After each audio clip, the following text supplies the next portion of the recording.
Halo semuanya,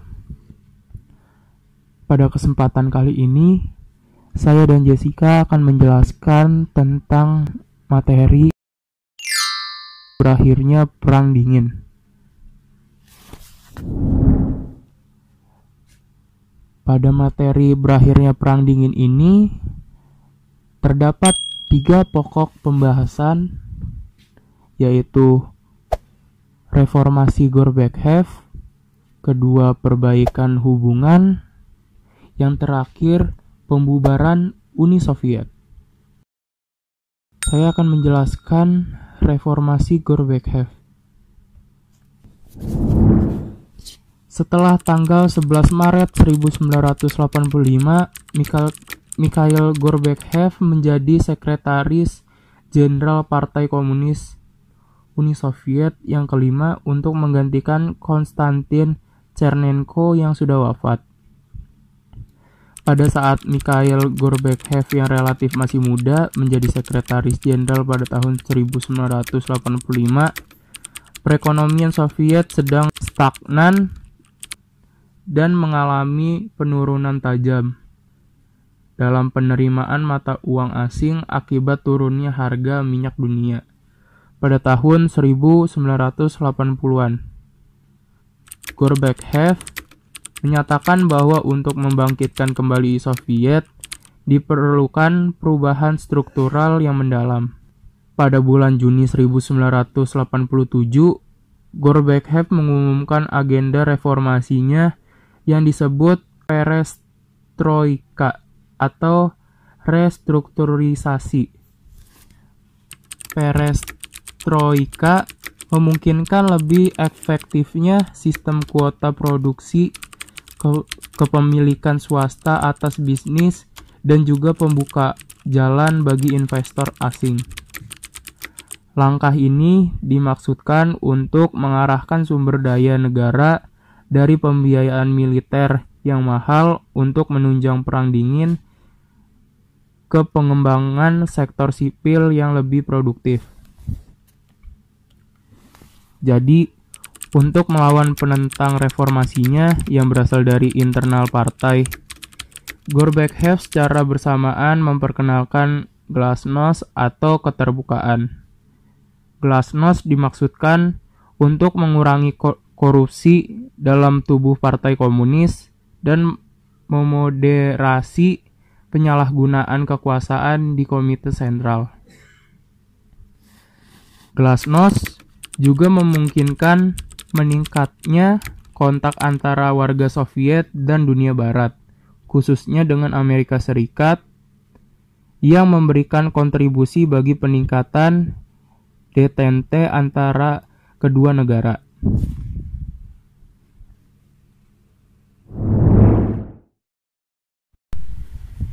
Berikutnya perbaikan hubungan. Perundingan pertama diadakan pada bulan November 1985 di Jenewa, Swiss.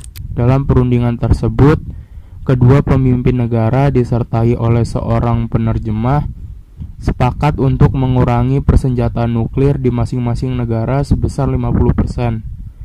Perundingan kedua, konferensi tingkat tinggi Reykjavik, diselenggarakan di Islandia. Perundingan tersebut berjalan lancar hingga pembicaraan bergeser ke arah strategi inisiatif pertahanan Reagan yang ingin dieliminasi oleh Gorbachev, namun Reagan menolaknya.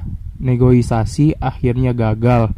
Namun dalam perundingan ketiga pada tahun 1987, kedua belah pihak berhasil menghasilkan terobosan dengan ditandatanganinya Traktat Angkatan Nuklir Jangka Menengah. Traktat ini menghapus keberadaan semua senjata nuklir, rudal balistik, dan rudal jelajah di kedua belah pihak dengan jarak antara 500 dan 5.500 km beserta infrastrukturnya. Tahun 1989 bertepatan di Moskow, Gorbachev dan pengganti Reagan, George H.W. Bush, menandatangani perjanjian START 1 yang mengakhiri perlombaan senjata antar kedua negara. Selama tahun-tahun berikutnya, Soviet dihadapkan pada keruntuhan perekonomian yang diakibatkan oleh turunnya harga minyak dunia dan besarnya pembiayaan militer.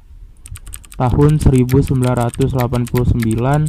pasukan Soviet mundur dari Afghanistan dan setahun kemudian Gorbachev menyetujui reunifikasi Jerman, satu-satunya alternatif untuk menanggapi skenario Tiananmen.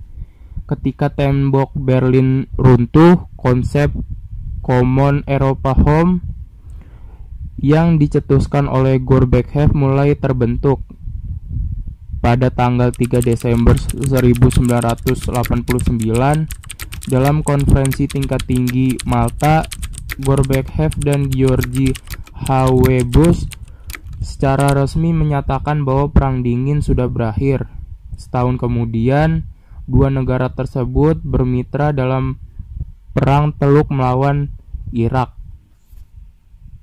Berikutnya pembubaran Uni Soviet. Sikap permisif Gorbachev terhadap Eropa Timur awalnya tidak meluas ke wilayah Soviet. Bahkan Bush yang berjuang untuk mempertahankan hubungan persahabatan dengan Soviet mengutuk pembunuhan pada bulan Januari 1991 di Latvia dan Lituania. Bush memperingatkan bahwa hubungan ekonomi akan dibekukan jika kekerasan terus terjadi. Uni Soviet secara fatal dilemahkan oleh kudeta yang gagal pada tahun 1991 dan meningkatnya jumlah republikan Soviet, khususnya di Rusia yang mengancam akan memisahkan diri dari Uni Soviet. Persemakmuran negara-negara merdeka yang didirikan pada tanggal 21 Desember 1991 dipandang sebagai entitas penerus Uni Soviet. Namun menurut para pemimpin Rusia, tujuannya adalah untuk memungkinkan perpisahan secara beradab antara republik-republik Soviet dan juga sebanding dengan kelonggaran Konfederasi Uni Soviet secara resmi dibubarkan pada tanggal 25 Desember 1991. Berikut video singkat dari berakhirnya Perang Dingin. Selamat menyaksikan.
created using Powtoon.